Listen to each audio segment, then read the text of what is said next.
Assalamu alaikum ya talib, bienvenue à toi cher étudiant, chère étudiante pour l'explication d'une vidéo, j'espère qui sera intéressante et qui va lever les ambiguïtés sur certaines problématiques que nous allons retrouver sur certains hadiths. Vous allez lire des fois des hadiths et qui sont authentiques, mais également des passages coraniques qui font la mention du kufr. Vous savez que le kufr, personnellement je ne le traduis jamais par le terme de mécréance, mais par le terme de négation. Littéralement, kafara veut dire cacher. Et c'est la faute qui existe dans l'islam la plus problématique avec le shirk. Le shirk est une sorte de kufr. Donc le kufr, c'est la rébellion contre Dieu. C'est également la question de la négation. Et vous savez que le Coran a voué à l'enfer éternellement les personnes qui vont agir de cette manière-là. Le problème, c'est que vous allez retrouver des fois certains textes qui vont imputer la notion de kufr à des personnes qui ont fait des petites fautes. Je vais vous donner certains exemples. Par exemple, le prophète alayhi salatu wa salam va dire Man halafa bi ghayrillahi faqad kafar. Quiconque va jurer par un autre que Dieu aura certes fait le kufr. Également, vous avez le hadith Ithnatani fin nasi huma bihim kufr. At-ta'nu fin nasab wa niyahatu ala al-mayyit. Il y a deux choses chez les gens qui sont considérés comme du kufr. At-ta'nu fin nasab, c'est le fait de critiquer la généalogie des personnes, mais également niyahatu ala al-mayyit, donc la lamentation sur les morts. Vous allez également le prophète sallallahu alayhi wa sallam, un hadith où ce dernier va dire la tarji'u ba'di kuffaran yadribu ba'dukum riqaba ba'd. Ne redevenez pas après moi des négateurs. Vous entretuant littéralement. Yadribu ba'dukum riqaba ba'd. Également un hadith extrêmement connu, sibabul muslimi fusuq wa qitaluhu kufr. Le fait d'insulter un croyant est une perversité et le fait de le combattre est un kufr. Donc là la question qu'on peut se poser, c'est est-ce que lorsque le prophète alayhi salatu wa salam utilise ces textes-là, on doit comprendre le kufr, c'est-à-dire la négation de Dieu, exactement de la même manière que si une personne rejette le prophète alayhi salatu wa salam, se moque du prophète alayhi salatu wa salam, ou bien rejette le Coran. Comment faire la distinction entre ces différents textes ? Vous allez voir que c'est nécessaire tout d'abord de le faire, parce que si vous ne le faites pas, vous allez tomber dans l'excommunication, ce qu'on appelle en arabe takfir, c'est-à-dire le fait d'imputer à un individu qui reste musulman le kufr, c'est-à-dire l'excommunier, le faire sortir de la sphère de la religion. C'est la raison pour laquelle il faut prendre son temps de comprendre convenablement ces textes, et c'est ce qui par la suite va nous aider à comprendre la divergence sur celui qui va délaisser la prière. Vous avez un hadith où le prophète alayhi salatu wa salam dit que l'engagement entre nous et eux est la prière. Celui qui la délaisse a certes kafara. Man tarakaha faqad kafara. Quiconque va délaisser la prière a certes nié Dieu. Et les savants se posent la question, mais est-ce que c'est une véritable négation de Dieu ou bien c'est une négation en dessous de la véritable négation ? Et vous allez retrouver la majorité des savants qui considèrent que le musulman, connaissance de cause, qui a décidé d'arrêter de prier par paresse, n'est pas un négateur, mais il est simplement un musulman désobéissant qu'on rentre dans une catégorie juridique qu'on appelle al-fasiq, le pervers. Très bien, Allah yabarak fikoum. Donc, pour comprendre convenablement la signification, il faut s'intéresser tout d'abord à la manière dont les savants définissent la foi. Parce que le kufr est l'antithèse de la foi. Et donc, à contrario, le kufr ou la négation de Dieu. Si tu sais convenablement comment les savants définissent la foi, tu vas comprendre très facilement la problématique autour du kufr. Et donc, l'interprétation de ces textes-là va différer en fonction des différentes explications que les savants vont faire. Nous, on va donner tout d'abord la distinction qu'on fait dans Ahlus Sunnah wal Jama'a. Très rapidement, Ahlus Sunnah wal Jama'a, grosso modo, ce sont les sunnites, et qui vont être représentés par trois grandes factions. Tout d'abord, Al-Ash'a'ira, donc les savants ash'arites, donc c'est principalement les savants d'obédience malikite et shafi'ite. Vous allez retrouver également le Maturidiyya, les disciples d'Abu Mansur al-Maturidi, c'est principalement les savants hanafites, et les hanafites dans le monde, c'est approximativement la moitié des musulmans, pour information. Quasiment tous les savants, tous les pays d'Asie sont d'obédience hanafite. Et vous allez retrouver également par la suite Al-Hanabila, donc les disciples d'Ahmed ibn Hanbal, ou ce qu'on appelle également Ahlul Hadith, les partisans du texte. Très bien.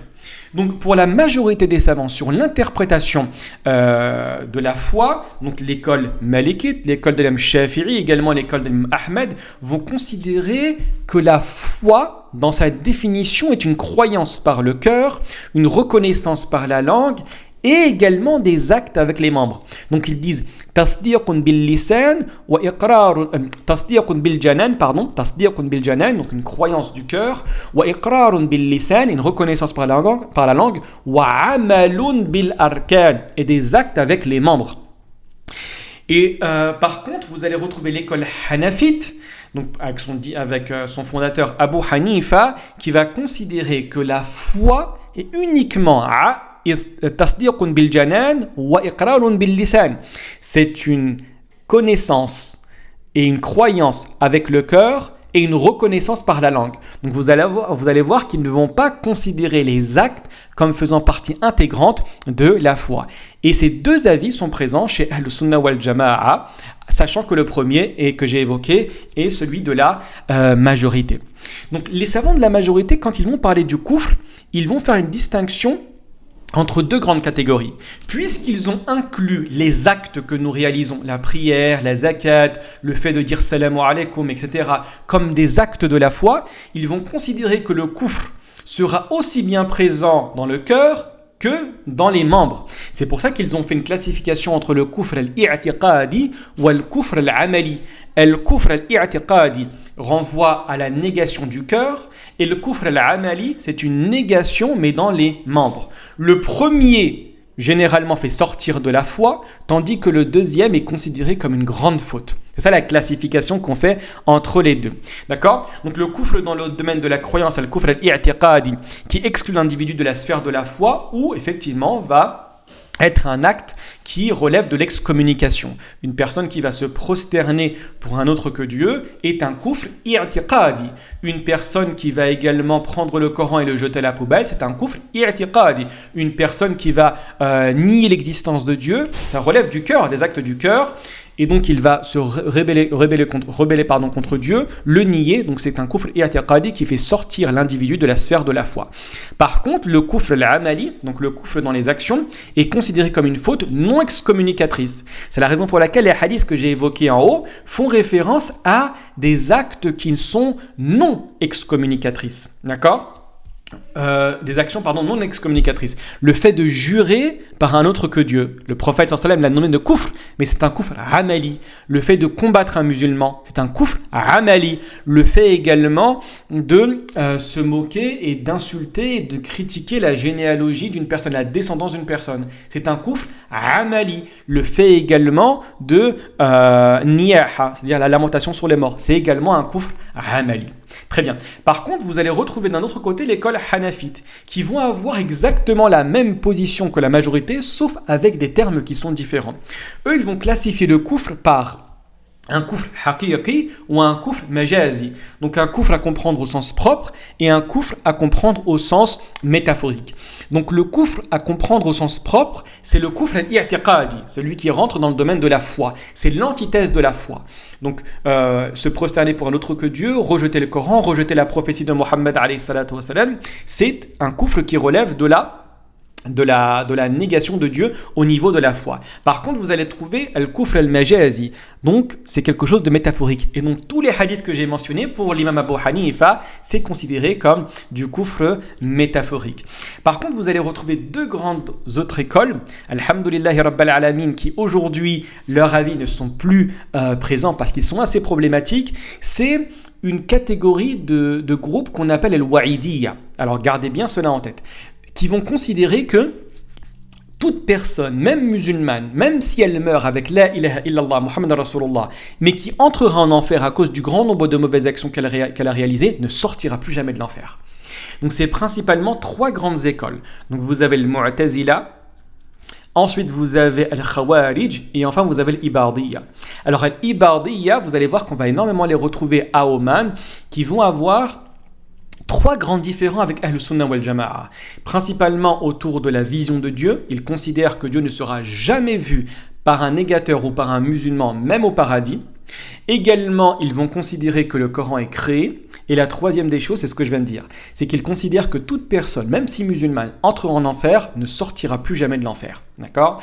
Et ces trois grandes écoles vont considérer que la personne qui réalise des mauvaises actions est un kafir. Mais kafir, faites attention, avec un niveau différent. Al-Khawarij, je vais commencer par Al-Khawarij. Al-Khawarij, ce sont les personnes qui se sont rebellées contre l'autorité de l'imam Ali après la bataille de Siffin contre Muawiyah. Littéralement, Khawarij, ça veut dire ceux qui sortent d'eux. Donc ils sont sortis de l'autorité de Ali. Ali les a combattus parce qu'ils l'ont excommunié. Ils se sont rebellés contre lui au niveau politique, mais également au niveau dogmatique, en disant que Ya Ali, tu as nié Dieu, tu es devenu un kafir. Et donc Ali les a combattus pendant la bataille de Nahrawan, après la bataille de Siffin. Très bien. Et ces derniers sont assez dangereux en termes de vision, parce qu'ils considèrent que si tu réalises une faute, une grande faute, le viol, le meurtre, la fornication, tu sors de l'islam. C'est grave, tu sors de l'islam et tu seras voué éternellement en enfer. Par la suite, tu vas retrouver Al-Mu'tazila. Donc, les Mu'tazila, généralement, on les traduit par le terme de rationaliste. Littéralement, le Mu'tazila, ça veut dire ceux qui s'éloignent. Ce sont ceux qui se sont éloignés de l'assemblée d'Al-Hassan al-Basri. D'accord ? Et donc, ces derniers vont avoir des principes. Parmi ces principes, c'est Al-Tawhid, Al-Amru bil-Ma'ruf wa Nahy anil Munkar. Également, vous allez retrouver, la plus importante, celle qu'on va expliquer actuellement, c'est Al-Manzilatu bayna al-Manzilatayn. C'est le fait d'avoir une station entre les deux stations. Les deux stations, c'est quoi ? C'est la croyance et la négation. Mu'min wa kafir, croyant et négateur. Et eux, ils disent qu'il y a une position intermédiaire. À savoir, c'est la personne qui réalise des grandes fautes, ce qu'ils appellent murtakibul kabira. Et cette personne-là, le jour de la résurrection, est entre les deux. Est un fasiq. Ni il est croyant, ni il est négateur. Mais par contre, c'est exactement la même destination que chez les Khawarij. Il sera voué éternellement en enfer. C'est la raison pour laquelle on les appelle le Wa'idiyya. D'accord ? Donc en termes de distinction sur terre, en termes de classification sur terre, Al-Mu'tazila font une distinction avec Al-Mu'tazila. Par contre, dans l'au-delà, c'est exactement la même chose. D'accord ? Donc ces personnes, donc principalement le Mu'tazila et le Khawarij, vont prendre les textes que nous avons mentionnés au pied de la lettre. Le prophète sallallahu alayhi wa sallam a dit kafir, très bien. Ils sont considérés comme des kafirs, non pas au niveau métaphorique, mais au sens propre, pour les Khawarij, ce sont véritablement des kafirs qu'il faudrait même tuer par la suite, et au niveau des Mu'tazila, donc ils sont dans une situation intermédiaire. Vous allez retrouver également Ibadiyya qui vont pas dire qu'ils sont kafirs au niveau dogmatique, mais qui vont considérer qu'ils sont kafirs à un autre sens, parce qu'en arabe, kafara veut dire également être ingrat.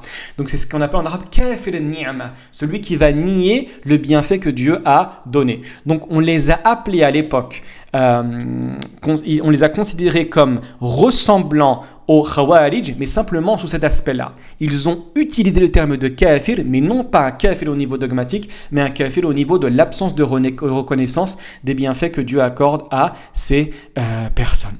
Voilà, donc alors on a dit pas mal de choses. Donc le résumé, c'est que il faut comprendre que ces textes-là sont à comprendre au sens métaphorique, que la négation de Dieu, rapidement, pour comprendre, tu entres dans l'islam avec la shahada, tu sors de l'islam en brisant la shahada, tout simplement.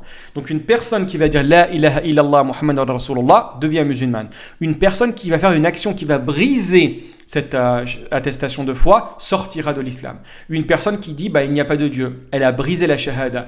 Une personne qui dit que Mohammed n'est pas un prophète, elle a brisé la shahada. Une personne qui insulte le prophète Mohammed sallallahu alayhi wa sallam, elle a brisé la shahada. Une personne qui adore un autre que Dieu, elle a brisé la shahada. D'accord ? Mais les actions que nous avons mentionnées, par exemple le fait de combattre un musulman ou le fait de l'insulter, ou le fait également de jurer par un autre que Dieu, ne brise pas la shahada. Donc c'est un degré moindre que le degré que nous avons mentionné aujourd'hui. Très bien. N'oubliez pas que vous pouvez bien évidemment télécharger directement le résumé du cours directement dans la bibliothèque numérique Bibliodine. Barakallahu fikum, wassalamu alaikum wa rahmatullahi wa barakatuh.